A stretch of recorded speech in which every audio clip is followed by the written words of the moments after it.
আমার খুব প্রিয় একজন লেখিকা ডরোথি দাস বিশ্বাস, জলপাইগুড়ির মেয়ে। আমার প্রিয় বন্ধু নয়, আমার প্রিয় ছোট বোন। আমি ওকে বলি দীপান্বিতা। ওর লেখা নদী ও কবি আর বইটি থেকে প্রথম কথোপকথনটি আমি পাঠ করে শোনানোর চেষ্টা করছি। আমি ছন্দা চট্টোপাধ্যায়।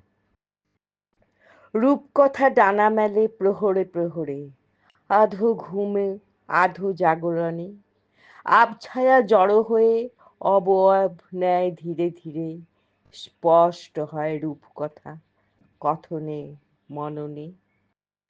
সুসকাল, সুসকাল। বলো কি করছো? বৃষ্টি হচ্ছিল একটু আগে। তোমার শরীর কেমন? ওষুধ খাচ্ছ তো? এখানেও মেঘলা, গায়ে চাদর, ভীষণ খারাপ আবহাওয়া। তুমি এখন কোথায় আছো? ঘরে শুয়ে আছি গো। এই দেখো নতুন ঘুড়ি, ছবিটা আমি তুলেছি। আমাদের বাড়িটা হরেক ফল আর ফুলে ভরা। কি বড় বড় সবেদা! 1 টাকা করে বাড়ি থেকে ব্যবসায়ীরা কিনে নিয়ে যায়। তার একটা খেলে এক বেলা থাকা যায়। বাহ, তোমার বাড়ি যাব কবিয়াল। তুমি তো নিয়মিত এ বাড়িতে আসো মানস ভ্রমণে, নীরব অস্তিত্ব নিয়ে, চোখে মুগ্ধতা ছড়িয়ে। ঠিক, যদি দেখা করতেই হয় তবে সেটা কারুর বাড়িতে নয়, কোনো বনের নির্জন শুনশান রাস্তায়। বুনো ফুল ফুটে থাকবে অপরিচিত গাছের মগডালে, সবুজে সবুজ সে বনপথ। তবেই না কথার পর কথা মালা গাঁথবে। পরিচিত গণ্ডিতে সংকোচ আর সংকোচ, সেখানে নির্জীব দুটো মানুষ কি করে ভালোবাসা প্রকাশ করবে? বলো, কি করে প্রকাশ করবে ভালোবাসা?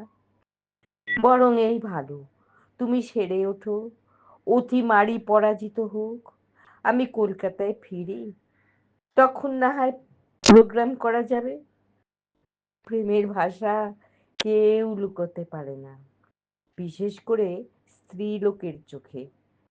তুমি সেরে উঠলেই আমি খুশি, নাই বা হলো দেখা। তুমি কি বাংলা নিয়ে পড়েছো?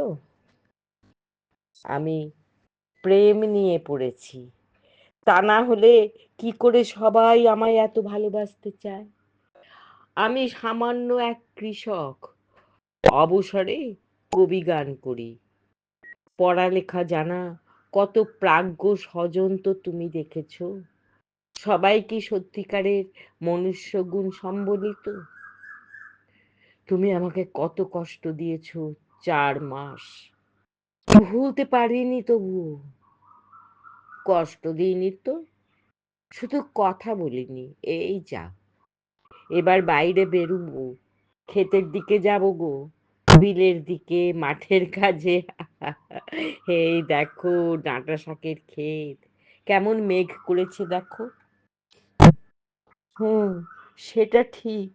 তবু তবু খুব যেতে ইচ্ছে করে তোমার কাছে, তোমার আপন পরিসরে। ঘুড়িটা আমার পছন্দ হয়েছে খুব, লেজগুলো যেন ঝুমকো, রংটাও অ্যাজেলিয়ার মতো। ছবিটা কিভাবে তুলেছো? গাছের সাথে আটকে রেখেছো বুঝি? আজ ডাক্তারের কাছে গিয়েছিলাম, প্রেসারের ওষুধ ডবল ডোজ করে দিলেন, বিলিরুবিন টেস্ট করতে দিলেন। আগামীকাল করব। ঠিক আছে, নমস্কার, ধন্যবাদ।